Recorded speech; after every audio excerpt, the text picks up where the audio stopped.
Hi எல்லாருக்கும் வணக்கம். இன்றைக்கி கிராட்டிடியூட் சேலஞ்ச் டே 19. இன்றைக்கி நம்ம யாருக்கு நன்றி சொல்ல போகிறோம்னா நீருக்கு தான். இந்த உலகத்துலேயும் சரி நம்ம உடம்புலையும் சரி 70% வாட்டர் தான் இருக்குது. நம்ம தண்ணீரை மட்டும் சரியாக கன்சியூம் பண்ணோம்னா, அதில் மட்டும் நம்மளோட எண்ணங்களை பதிய வச்சு குடித்தோம்னா நம்மளோட ஒட்டுமொத்த ஆரோக்கியத்தையுமே நம்மளால் மேம்படுத்த முடியும். அப்படி தான் நான் என்னோடய ஹெல்த்தை சரி பண்ணேன். நீங்கள் அதை பற்றி தெரிஞ்சுக்கணும்னு நினச்சிங்கன்னா வாட்டர்னு கமெண்ட் பண்ணுங்கள். நான் நெக்ஸ்ட் வீடியோ வாட்டர் மேனிஃபெஸ்டேஷன் பற்றி போடுறேன். தென் அதை தவிர இப்போ நம்ம மூளையிலையும் பார்த்திங்கன்னா நிறைய வாட்டர் கண்டென்ட் இருக்குது. ஸோ பிரெயின் தான் நம்மளோட CPU.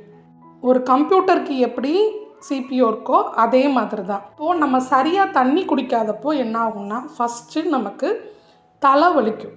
நிறைய தலைவலிக்கும் போது பார்த்திங்கன்னா தண்ணி நிறைய குடித்தாலே சரியாயிடும். அதே மாதிரி நம்ம ரொம்ப ஹைலி எமோஷ்னலாக இருக்கோம்னு வச்சுக்கோங்களேன், ஒரு உச்சபட்ச கோபத்தில் இருக்கோன்னா அப்போ தண்ணி குடித்தா கொஞ்சம் காமாகும்.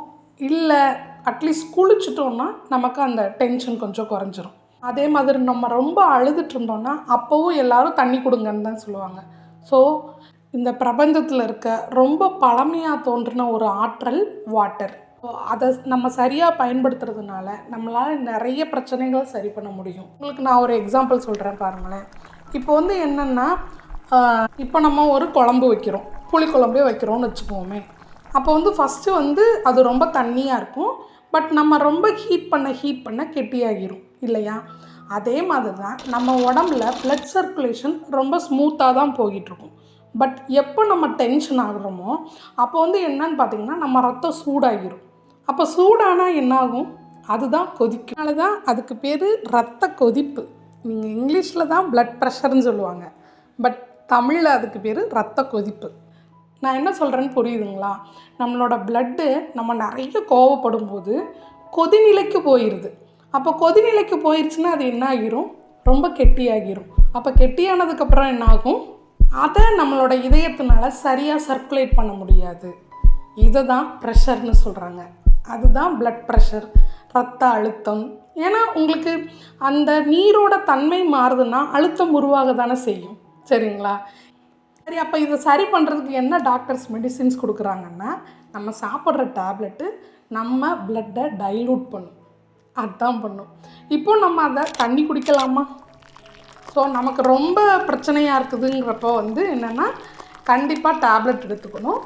கூடவே நம்ம என்ன அளவு தண்ணி குடிக்கணுமோ அதே அளவு தண்ணி குடிக்கணும். ஸோ தண்ணி குடிக்கிறதுனால மட்டுமே நம்மளால் வாழ்வியல் ரீதியான குறைபாடுகள் வராமல் நம்மளால் தவிர்க்க முடியும். ஸோ இனிமேல் நீங்கள் எங்கெல்லாம் வாட்டர் பார்க்குறீங்களோ, எந்த இடத்துலலாம் நீர் இருக்கோ, ஒவ்வொரு செகண்டும் நம்ம தண்ணீரை பயன்படுத்தும் போதெல்லாம் அதுக்கு நன்றி சொல்கிறது மூலமாக நம்மளோட நன்றி உணர்ச்சி பெருகும். நம்ம நிறைய பாசிட்டிவாக ஃபீல் பண்ணுறத உணர முடியும். அதே மாதிரி நமக்கு நிறைய சொல்லுவாங்க, நிறைய பற்றாக்குறையை பற்றி பேசுவாங்க.